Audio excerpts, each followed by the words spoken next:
brings me back to my previous question. What are they using these mobile handsets for? What sort of communications do they need? There's M-Pesa, which we mentioned, education, which Arthur mentioned. What are you seeing out there? Well, mobile banking is clearly a big differentiator in Africa at the moment. It was something that globally everyone looked at, and everyone was surprised to see the take-up in Africa. And I mean, there's some very clear reasons for it. If you look at the number of unbanked in Africa, in fact, just from an infrastructure perspective in general, Africa's always lagged the rest of the world. So there was a limitation in terms of the fixed line infrastructure, in terms of the banking infrastructure.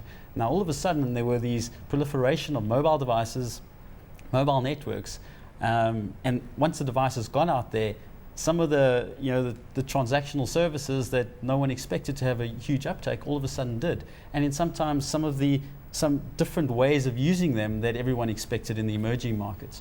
I mean, I saw one of the cases where one of the mobile banking platforms was being used because people were worried about their cash being stolen. So they were using it to send money to themselves. And in essence, they were just safeguarding the cash while they were traveling to their destination and then withdrawing it again. Sean, are these services aspirational for emerging market customers? We've already talked about handsets and how those are aspirational. Are the services themselves aspirational? I think the services are aspirational. I think they also offer another opportunity. So while somebody might use their mobile phone as a banking device, and Mark's example of it allows me safe transfer between points, what it has done is it's helped to generate additional income into economies. So the storekeeper, who now allows for the physical transaction, has a new revenue stream. So I think you've got the application which people find beneficial, but they certainly have contributed to a larger economic gain for those environments. Arthur, is the infrastructure there to support it across Africa? In some countries the infrastructure is adequate, in many countries it's not, but another issue is what you might call regulatory infrastructure, where you might not have, for example, a banking regulator that is able to manage the kind of services that are coming to the cell phone.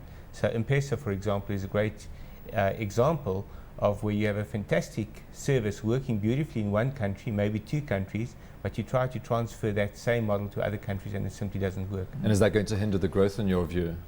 It will hinder the growth from one point of view, but from another point of view it will stimulate innovation in every country. In South Africa, every bank, for example, is trying to come up with an equivalent. Nedbank is tied in with M-Pesa. Absa are about to announce a tie-up with Western Union, which traditionally served the role that M-Pesa is performing in some countries. FNB comes along with PayPal, Standard Bank comes along with something like My Money. FNB also has a cell phone money transfer service. Everyone is playing in that game. Everyone is trying to see what works best. They're probably all going to have services that work for their customers, but ultimately you're going to see tremendous innovation resulting in new solutions that are applicable across Africa, as long as we understand that Africa is not one country. Yeah. I mean, would you agree with that, Mark, that obviously some countries have much higher penetration levels, South Africa, for instance, Nigeria, where MTN is very active, but some countries don't have the infrastructure to support it, and that is an opportunity perhaps for mobile operators into the future? Definite opportunities, and typically what the mobile companies will look at is first getting into the urban areas and finding the density of population groups, and then distributing the service out to the rural areas. And it's driven by economics. So they need to find the revenue and then provide a more holistic service.